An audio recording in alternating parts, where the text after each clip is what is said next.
Let's get this party started.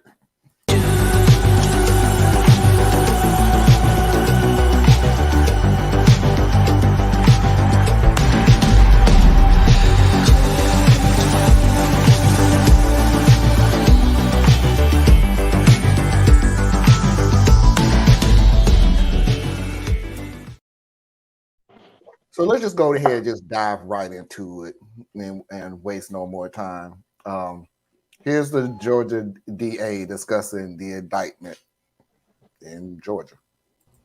Today, based on information developed by that investigation, a Fulton County grand jury returned a true bill of indictment, charging 19 individuals with violations of Georgia law arising from a criminal conspiracy to overturn the results of the 2020 presidential election in this state. The indictment includes 41 felony counts and is 97 pages long. Please remember that everyone charged in this bill of indictment is presumed innocent. Specifically, the indictment brings felony charges against Donald John Trump, Rudolph William Louis Giuliani, John Charles Eastman, Mark Randall Meadows, John Cheeseborough, Jeffrey Clark, Jenna Lynn Ellis, Ray Stallings Smith III, Robert David Cheeley, and a host of a lot more names, of course. I just didn't want to go through them because after a certain amount, there's people we never even heard of. I didn't never do. So it was the first few that we've heard of, prolific, all the way in your face and everything like that. So the deal is Georgia has opened up a RICO case. And later on, I'm going to show you a video of what a RICO case is, because a lot of people like, oh, that's bad. That's terrible. Didn't they use that against the mob back in the day? And then other people's like, what the hell is a RICO? And really, it's so I have a video that's going to explain it, so nobody's confused on that and play around with it. So this will be the fourth indictment. And Anna, you wasn't on here when I was saying this, that there may be a fifth indictment coming out of Arizona. So we're not even particularly sure about that. And the only issue I had with Arizona is I wish the governor would have kept his mouth shut. Some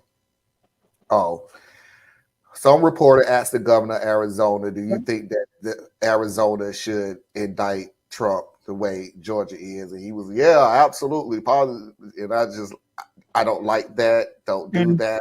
You're an executive. That's traditional. It's supposed to be separate. You ain't supposed to know what you ain't supposed to do nothing what they doing. You just stay out of it. But anyway, so Georgia has decided to indict Donald Trump. 41 counts on the RICO Act. Again, like I said, it'll break it down later on what's involved in the RICO Act.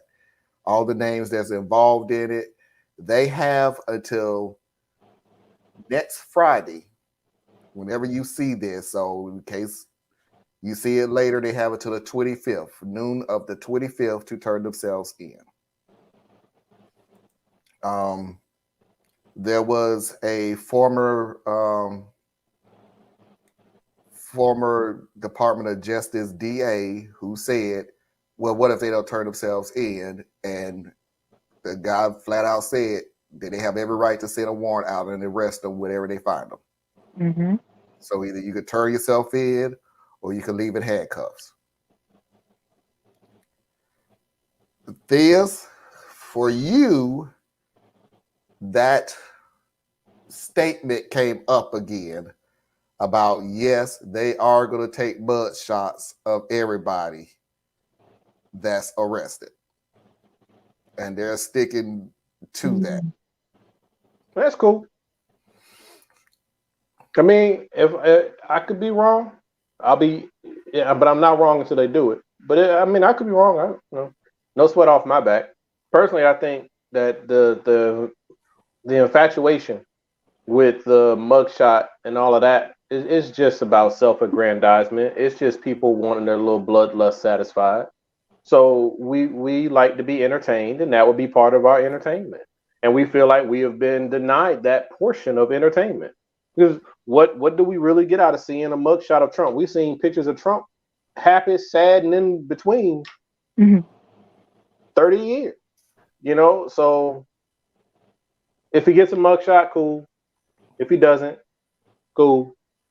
If this camera's on, cool. There's no cameras, cool. I prefer cameras not for the reason that most people do. Most people prefer cameras, and I'm being judgy, are just messy. Yeah, just messy ass folk and just want to see the show. I advocate for cameras because his followers are brain dead zombies. Mhm. And while even them seeing it won't change them so much, it still at least becomes real to them. Right? Anything done behind closed doors for this group of knuckle draggers, it just they can create all kinds of stories. Yeah. Right? They tied them up and stuck them in the corner, and they were beating them with ropes or something. I don't know. They'll come up with something. So that's why I would like to see cameras for that purpose. But whatever. We'll see. The mugshot will come out and they'll go around and say that it's not real. The pictures. Trump gonna make a lot of money off that mugshot. Oh yeah. Mhm. Yeah. So really, what are we really gonna get out of this? I'm just. I hate to be. No, actually, I love being that guy. I love being this guy. What do you really want to get out of this? Let's be real. We want to see him look like he's being humble. That's what we want. The trial is supposed to be what does that, but we want to see it. We want to see him with poor lighting and taking a picture where he has no control. That's what people want because we messy. We all messy. I'm trying to deny my messiness and say, screw it, I don't need to see it. But he's going to take that mugshot and he is going to make millions. All his supporters going to have shirts framed. It's a setup job. Whatever. There'll be Trump shirts everywhere. You think that chair got a full around? makeup desk right in the other room. So okay, I'm ready for my close up. Right? He's waiting for it. He's daring the judge to arrest him. He is daring the judge to throw him in jail. I mean, he's daring the judge to throw him in jail. Yeah. Because what better way of making more money or making yourself more? I'm going to jail for all of you. Yep. And one of the most beautiful things about what if he is able to push the judges to the point where they do some form of control, is let's say they put him on home confinement. Let's just say they do that. That's about the worst they do to him. Right. Now he's gonna save all kind of money because he's not spending campaign money on a campaign. He's spending it on his legal defense, which should be illegal, but whatever. He's using it for his legal defense. So now he can have video of him in his house, beamed into whatever form needs to be beamed into, and he automatically seems like the leader who's under siege. And it's just perfect for him. And he doesn't have to worry about being effective on the campaign trail because out of the 8 people running, 6 of them are going to do his campaign for him. So, right. Mm-hmm.